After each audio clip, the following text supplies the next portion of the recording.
to a line.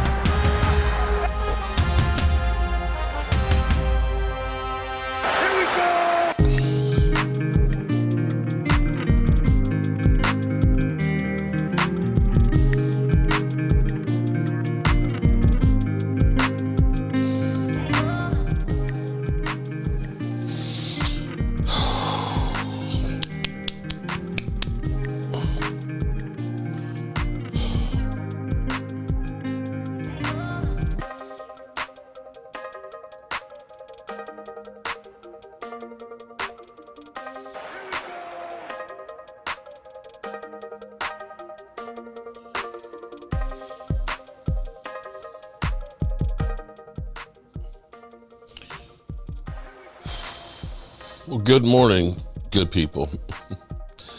It's not a good day if you are a Dallas Cowboy fan, but I guess it is if you are a fan of any other team in the NFL, that you are enjoying seeing the Dallas Cowboys get exactly what they deserve. But I might have a silver lining in all of this. You know, I didn't even finish watching the game last night, and in fact, I don't even know who won last night. I ended up doing my fireside chat, and I crawled up underneath the covers and just went to sleep, or tried to. I tossed and turned all night long. I was awake. Typically, guys, when you get over 50, you're awake a couple times a night because you got to go pee. And, y'all can laugh all you want, but y'all going to have the same problem when you get our age too.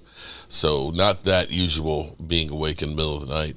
I literally just kept looking at the clock and just saying, I can't believe that it's week 9 in the NFL season, 8 games in, and that the Dallas Cowboys are literally, they're not out of it, but they're out of it.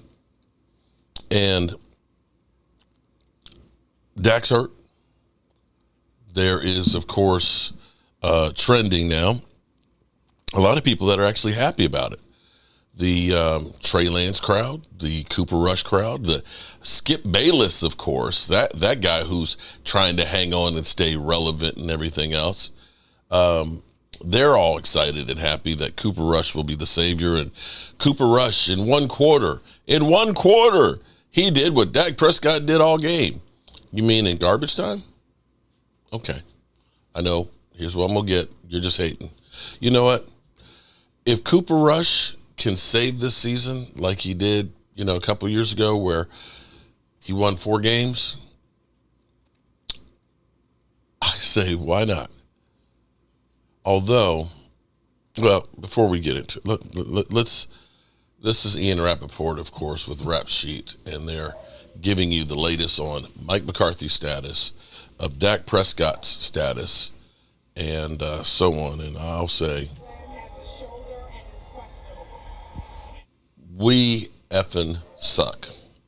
We suck. We suck. There's no ifs, ands, or buts about it. We suck. So let's listen in on this. Maybe good with Mike McCarthy, but certainly probably not with that 3-5, bringing now our NFL Network insider Ian Rappaport. We saw there just yesterday Dak saying he pulled that hamstring. We saw it in the highlights. What more are we learning about Dak's injury this morning, Ian? Well, we're going to learn more, and Dak Prescott is going to learn more about his hamstring injury later today. He's going to have an MRI and some other tests just to determine the damage and figure out how much time is he going to miss. One thing is very clear. If he can possibly somehow get out there, Dak Prescott is going to do it. If he can protect himself, if him being out there is what's best for the football team, in other words, if he is healthy enough, he for sure will play. We have seen several players suffer hamstring injuries and miss multiple weeks. So employed as of this morning, who is going to continue, to my understanding, to be employed this season, but whose status continues to be brought up by everyone. Prescott, he is in the final year of his deal. They did not extend him before the season. That's determined by how the season is. The Cowboys will have an opportunity to extend him after the season or let the contract run out and find a new coach. There's a lot of season left. But yeah, when the Cowboys lose a big game and look bad doing it, we are for sure going to be talking about their head coach's status. So there you have it. So here's the deal as far as Dak Prescott's hamstring. A grade 1 hamstring pull can heal in a matter of days or a few weeks. Grade 2, which is worse, can be weeks to a month. Grade 3 are normally a complete rupture, kind of like what happened to Tyron Smith, where literally his hamstring got pulled off the bone, and can require surgery and be out for several months. Dak, the good news on that, if you are a Dak Prescott fan, I guess, is he walked off the field. The bad news is usually he jogs off the field. So if you're keeping track of where the Cowboys are right now, the Cowboys now have lost Dak. Brandon Cooks is beginning to work out again. Zach Martin is playing like he's hurt. Terrence Steele is getting the quarterback hurt with his play. On the defense, Micah Parsons, we've been hopeful for several weeks. I'm not sure why they didn't put him on IR. We'll see what he has to say on his podcast today. He's out. D-Law, we haven't even heard from again. Who knows if he'll ever play again as a Dallas Cowboy. Sam Williams, we lost in training camp. Deron Bland hasn't been able to play, although he's beginning to work out. Hasn't played all season. Marshawn Nealon is still hurting.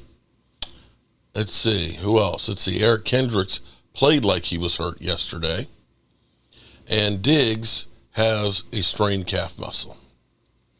You know, I always wonder, I'm a person who believes in karma, okay? That's just me, okay? I want to say that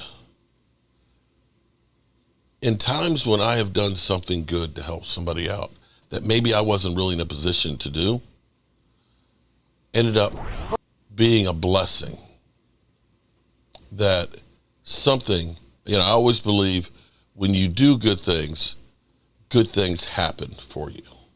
That's just my belief. Maybe it's just coincidences and things like that, but oftentimes I have done stuff to try and go out of my way to help somebody, and it comes back as a blessing. When I look at the Cowboys, who have become a marketing machine, if we're talking about how much money, the Joneses are champions every year. And just like when you do YouTube or anything and you start to see results of what you're doing and it gets big, you want to do it even more because you want to get it. It's almost like a high feeling when it gets bigger. You know, you get that one first video that just goes out there, and it's that one video. You know, everybody has a number of videos, whether it's their 20th video or their 2000th, that just goes out there and just blows up your channel. And then you're constantly chasing that because it gets to be addictive. And I believe that Jerry Jones has gotten addicted to all of that talk. When he can turn on the TV and it's talking about the Cowboys are being a failure, or the Cowboys haven't signed this one, the Cowboys are going to let this guy walk, the Cowboys aren't doing anything in free agency, that you lose what's important, because in the same time that you're spending all the time chasing that high of that video to go viral, you're missing out on the things that are important, your friends, your family, and things, or things that you love to do, because you're constantly chasing that. And this is where the Cowboys have lost their way, I think. That the things that Jerry Jones used to do, which was say, we will win, or we must win, we will win, or we have to win. However it was all about winning.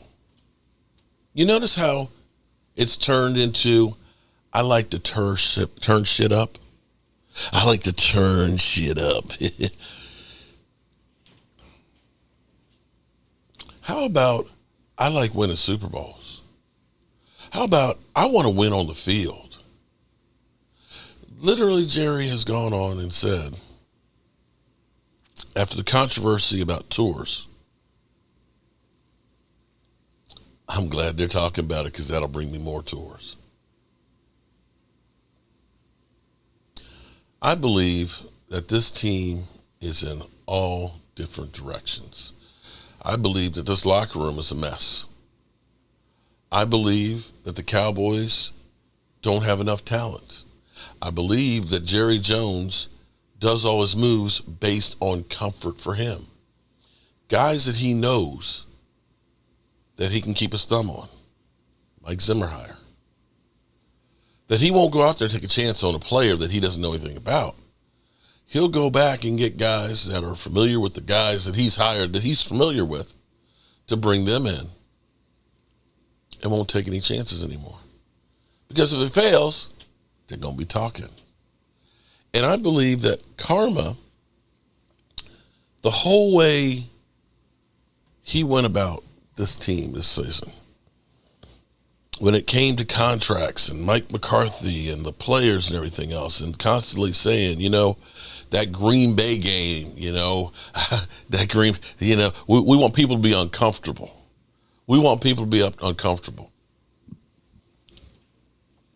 This reminds me of my senior year in high school. My senior year in high school, that we had a quarterback that was a little arrogant. And the last game of the season, he was a junior, we were seniors. We wanted to send a message because we just got tired of it. We did the lookout block, and that is literally, you tell the guy across from you, hey man, we ain't gonna block you. We are not gonna block you. And when the ball snapped, you let your guy go like Terrence Steele, and you say, look out. They jacked him up. Because we were sending a message back to him to say, screw you. And I wonder if the football gods, and I'm so screwed up, I didn't even open for business or wake up the football gods. I'm sorry, guys. I'm sorry up there for the embarrassment of this team. I'm truly embarrassed that the Dallas Cowboys are the worst run-stopping team in the NFL. I'm embarrassed that we are the worst in separation. I'm embarrassed that we are worst in running the football in every statistical category. That this team is an abomination to what you guys did. It's a disgrace. And I apologize for them because you guys were the standard bearers of excellence. You guys were the ones that would not accept mediocrity. You guys understand everything will come to you when you win. We've lost all that. We have lost all that because now it's all about the show. Guaranteed Micah Parsons will be there, one of the teammates, or might as well have Big Play Slay on there so they can laugh at us. Eagle, get more publicity, put Big Play Slay on there, so they can laugh about coming in and kicking our teeth in. We got Jerry, we got things working. Jerry ain't got shit working. Because this is what pisses me off about them is everything ends up being at the last minute. At the last minute. Which is why there's never any good players left. Which is why you don't have people that are there to practice, that are cohesive. And that this is the football god saying to Jerry Jones, you will suffer this year. All of the things that you've done, the chickens are going to come home to roost. And this is going to be a complete embarrassment. Because when you see Jerry Jones out there talking right now, it don't look fun anymore. And this may be the silver lining. Because we used to talk about excellence. Jerry's trying to rally the troops. It's been darkest before the dawn before, and we can still turn this thing around. And I believe in Mike McCarthy. If you believed in Mike McCarthy, you wouldn't have hamstrung him the way you did. You wouldn't literally do what Stephen Jones has said, where we believe in our own guys and we are going to do more with less, because that is exactly opposite of what you used to do. You used to bring in the best of the best. You used to make sure that your team was better than them so you could bully people. And now we're just going to do more with less. You undermine the coach with the players and disrespect him because you tell him, I'm still feeling bad about the Green Bay game. You go through and instead of saying to the players, we believe in you, you are part of us, we need you, you go through and act like you ain't worth the money we're paying. See, these guys right here, they'd run through a brick wall for the Dallas Cowboys. They would pick themselves bloodied and battered after running through that brick wall and do it again for you. These guys, I don't know about that. I just don't know. So the silver lining to all this is maybe, just maybe, with this happening, that the Dallas Cowboys, Jerry and Stephen Jones, finally realize it is truly broken and we cannot fix it. That we are literally getting in. Because here's what I want to do. I'm going to Dallas this week. My wife has made me some shirts just in case, because all of her stuff is at the Red Brick House. But I literally have a shirt with me sitting here with the bag over my head. I've got shirts, different ones, Fire the GM. Because we are the ones that need to take the power and make Jerry and Stephen Jones feel uncomfortable. We need to voice that what is going on is not acceptable. Everybody makes mistakes. But to constantly make these mistakes over again is ridiculous. You've been doing the same thing for 30 years, and it's finally blown up in their face. And maybe Jerry says, you know what, Stephen? We do need to get somebody to deal with the cap so we don't make ridiculous contracts for guys that are injured. That maybe we do need to look at when we don't draft well, like we have in the last couple of years, that we bring in enough help. That when we do decide to sign a quarterback and a wide receiver, that we realize that in for a penny, you're in for a pound. That you need to go ahead and finish the investment by making sure there's an offensive line to protect that investment. Because see, here's where the problem is. You figure we just pay the quarterback and we're good. Well, you need an offensive line in front of them to protect that investment. You need to have weapons out there that can spread the field. You need a running game that makes play action actually work.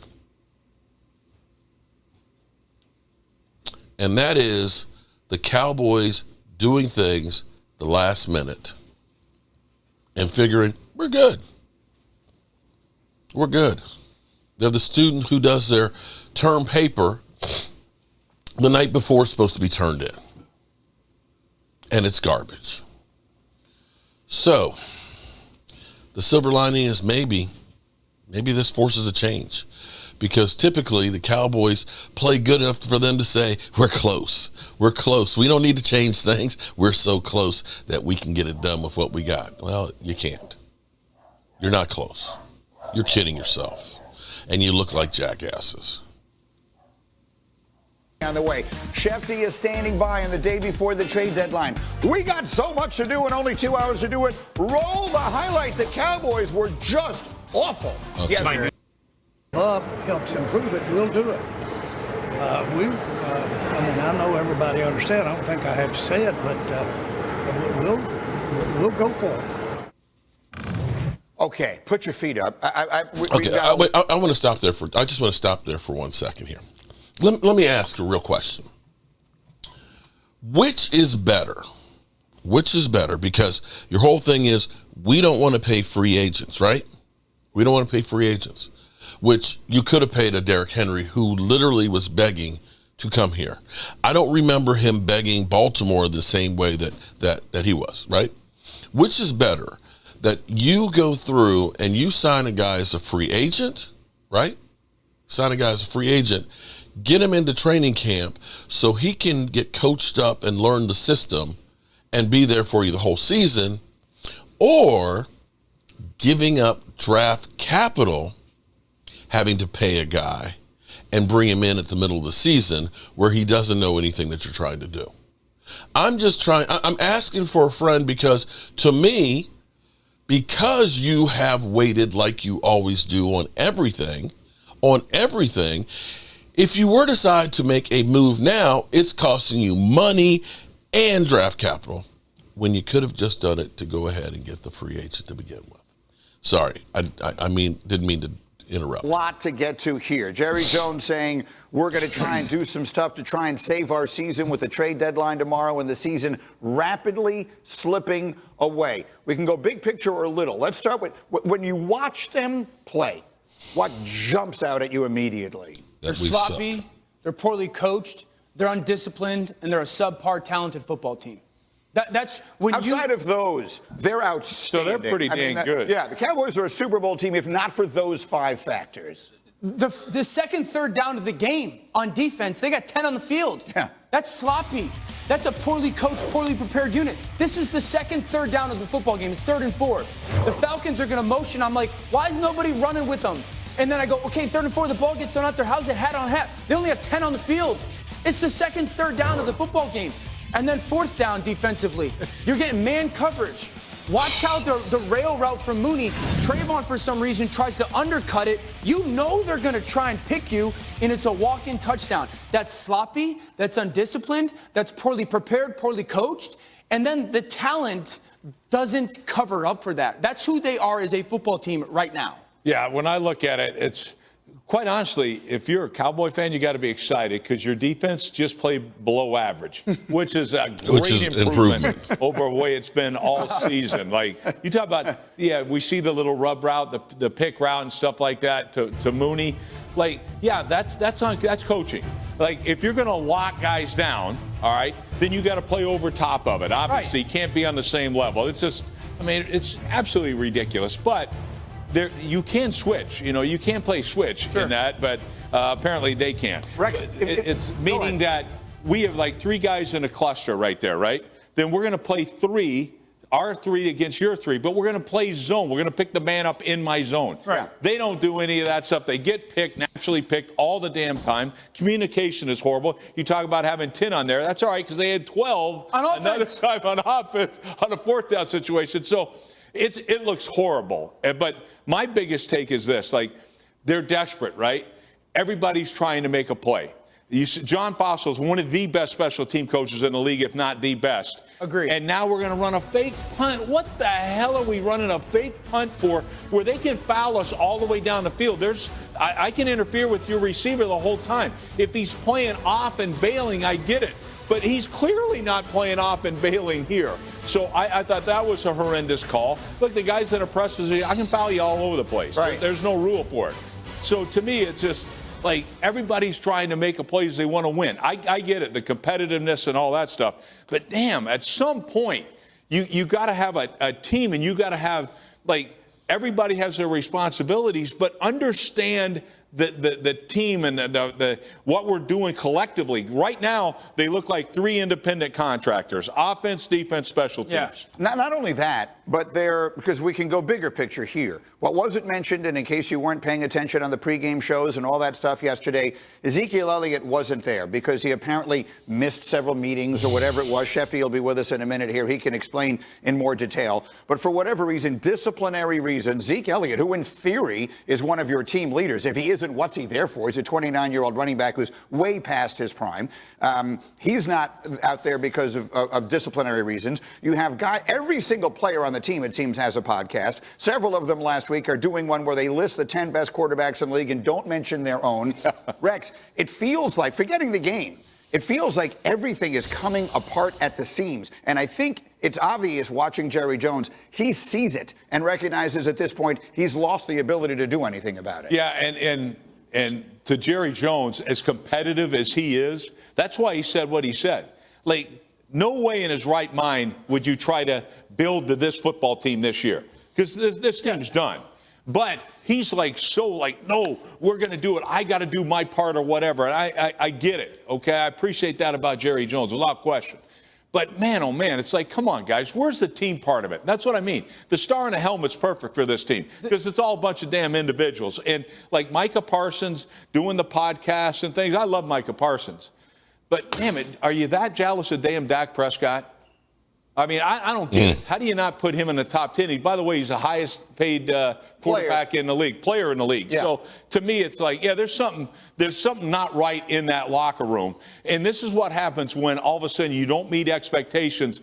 The natural reaction is start doing this. They start pointing to different guys. This is what happens when you have the wrong expectations. That's the thing. They have the wrong expectations. Let's be honest about this team. This team is more likely to have a top 5 pick than make the playoffs. That's what this team is. Yeah. There's no one move that's going to save this football team. You're not buyers. You're sellers. It's not going to get better. This is a football team that is deprived of talent. Guess what? In 2025, 46% of their salary cap goes to Dak Prescott and CeeDee Lamb. Put up 819. Yes, there you go. If you think things are bad now, just wait. They're about to get much worse. Dak Prescott has a $90 million cap hit next year. CeeDee Lamb, $35 million. So that's, as you say, right around 45% of their salary cap for next year will be taken up by those two players. Why would you be a buyer right now? There is not a single move out there that is going to transform your football team. Right now, you are 4 or 5 legit players away, let alone scheme, let alone culture, from mattering. Greeny, you mentioned just think about this past week. Trayvon Diggs gets into it with a reporter publicly, and they squash it. Good for them. Right. Zeke's not there. Dak is on the side after the 10 people on defense, 12 people on offense, the fake punt. Dak is on the sidelines getting caught on TV saying, we blanking suck. Right. Well, he's not lying. Who you are right now if you're the Dallas Cowboys. You're not even close to being a playoff caliber football team. Oh, we're in hell now. And that's probably not good, right? Like that, I don't know much about anything, but I know that when a quarterback has a hamstring injury and he uses the word, I felt something pop, I've never felt anything like that before, that's a very, very bad sign. Especially for a guy like him, who's as tough and as competitive as they come. But again, I just want to be honest. You guys weren't doing anything anyway. Yeah. We weren't. This offense has no creativity. There's no detail. The spacing's terrible. You can't get out of your own way. You're poorly managed when it comes to situational football. The only thing that you remotely do well is you Dak to CeeDee Lamb. And if that's not happening, and that's not happening nearly as good as it did last year, there's nothing you do well offensively. Yes, so 46% of their salary cap for next year are undergoing MRIs today, as you see on your screen there, between the injuries to those two guys. No, it's a complete mess, and we're going to get Shefty in here in a minute to describe where it sort of goes. All right, that's enough. That's enough. Well, at least my dad, he was 3-2 yesterday with his bets, so he's at least on the positive side, some on BetUS. Yeah, at least he's on the positive side. So with all of that being said, good people, we are going to go ahead and get out of here. We're going to go ahead and get out of here. We suck. We're done. And there's not much we can do about it. The only thing, again, is this season the die is cast. There is no, magic bullet that's going to change it right now. So the question will be is, what are we going to do for the future? Because you all know,